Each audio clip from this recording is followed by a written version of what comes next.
Madam ಬ್ರಹ್ಮಾನಂದ ಅವರ ಮಗಳು ನೀವೇನಾ? ಮಾತಾಡಿ ಮೇಡಮ್. ಯಾಕೆ ಮಾತಾಡ್ತಾ ಇಲ್ಲ ಮೇಡಮ್? ಇವನು ಹೆಣ್ಣಾಗಿ ನಿಮ್ಮ ಅಪ್ಪ ಮಾಡಿರೋದು ಸರಿ ಅನ್ಸುತ್ತಾ?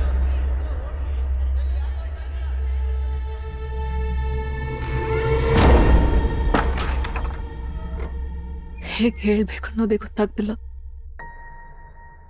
ಒಂದಿಂದಲೇ ನಮ್ಮ ಜೀವನನೇ ಬದಲಾಗೋಯ್ತು. ನೀವು ಯಾವ ಊರು? ಸರ್ ನಾನು ಟೀಚರ್. ಕ್ವಿಕ್, ಸೆಂಟ್ ಪೀಟರ್ ಸ್ಕೂಲಲ್ಲಿ ವರ್ಕ್ ಮಾಡ್ತಿದ್ದೀನಿ. ನಾವು ತೀರ್ಥಹಳ್ಳಿ ಅವರು.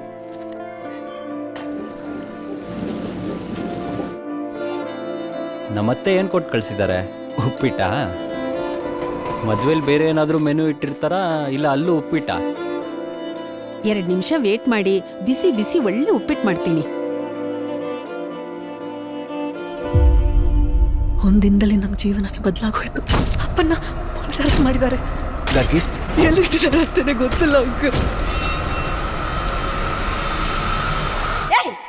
ನಮ್ಗೆ ಯಾರು ಸಿಗ್ದಲ್ಲೇ ನಿಮ್ಮ ಅಪ್ಪನ ಅರೆಸ್ಟ್ ಮಾಡಿದೀವಿ ಅಂತ ಮಾತ್ರ ಅನ್ಕೊಂಬೇಡಿ. 1 ತಿಂಗಳಿಂದ ಫಾಲೋ ಮಾಡಿ, ವಾಚ್ ಮಾಡಿ, ಕನ್ಫರ್ಮ್ ಮಾಡೇನೆ ಅರೆಸ್ಟ್ ಮಾಡಿರೋದು.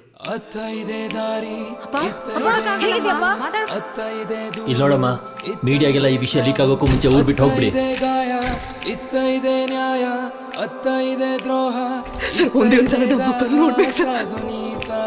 ಗಾರ್ಗಿ, ವಿಷಯ ಕೈಮೀರಿ ಹೋಯ್ತು ಅಂದ್ರೆ ಆಮೇಲೆ ಯಾರಿಂದಲೂ ಏನು ಮಾಡಕ್ಕಾಗಲ್ಲ. Call me. ಏನು ಫಾಲೋ ಮಾಡ್ತಿದ್ದೀರಾ? ಇಲ್ಲ ರೀ, ಆಕ್ಚುಲಿ ನನ್ನ ಫುಲ್ ಹೆಸರು ಇಂದಿರಾ ನಾರಾಯಣ ಬ್ರಹ್ಮ. ಏನ್ ಕೆಲಸ ಮಾಡ್ತಿದ್ಯಾ? 6 ರಿಂದ 6:30ವರೆಗೂ ನಿನ್ ಕ್ಲೈಂಟ್ ಎಲ್ಲಿದ್ರು? ಅಲಿಬಿ ಇದೆಯಾ? ಅಯ್ಯೇ, ಬೇರೆ ಪ್ರಶ್ನೆ ಇಲ್ವಾ? 6 ರಿಂದ 6. ಡಿಫೆನ್ಸ್ ಕೌನ್ಸಿಲ್ ತಲೆಯಲ್ಲೂ ಏನೂ ಇಲ್ಲ, ಕೈಯಲ್ಲೂ ಎವಿಡೆನ್ಸ್ ಇಲ್ಲ. ನಿಮ್ಗೆ ಓಕೆ ಅಂದ್ರೆ ನಿಮ್ಮ ಅಪ್ಪನ ಕೇಸ್ನ ನಾನು ತಗೋತೀನಿ. ಉದ್ದಾರ. ನನ್ಗೇನೋ ತಪ್ಪಾಗಿ ಅನಿಸ್ತಿದೆ.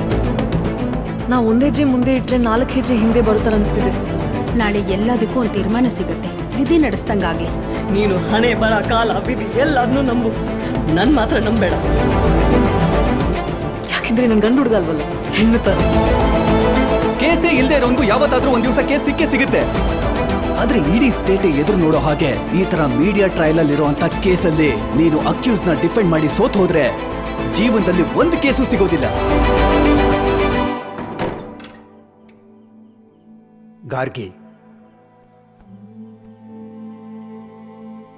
ನೀ ಯಾರ ಮಗಳು? ಇದಕ್ಕೆಲ್ಲ ಹೆದರ್ಕೋತಾರ? 1 ನಿಮಿಷ ಅಪ್ಪನ್ ನೆನೆಸ್ಕೊ, ಧೈರ್ಯ ತಾನಾಗೇ ಬರುತ್ತೆ.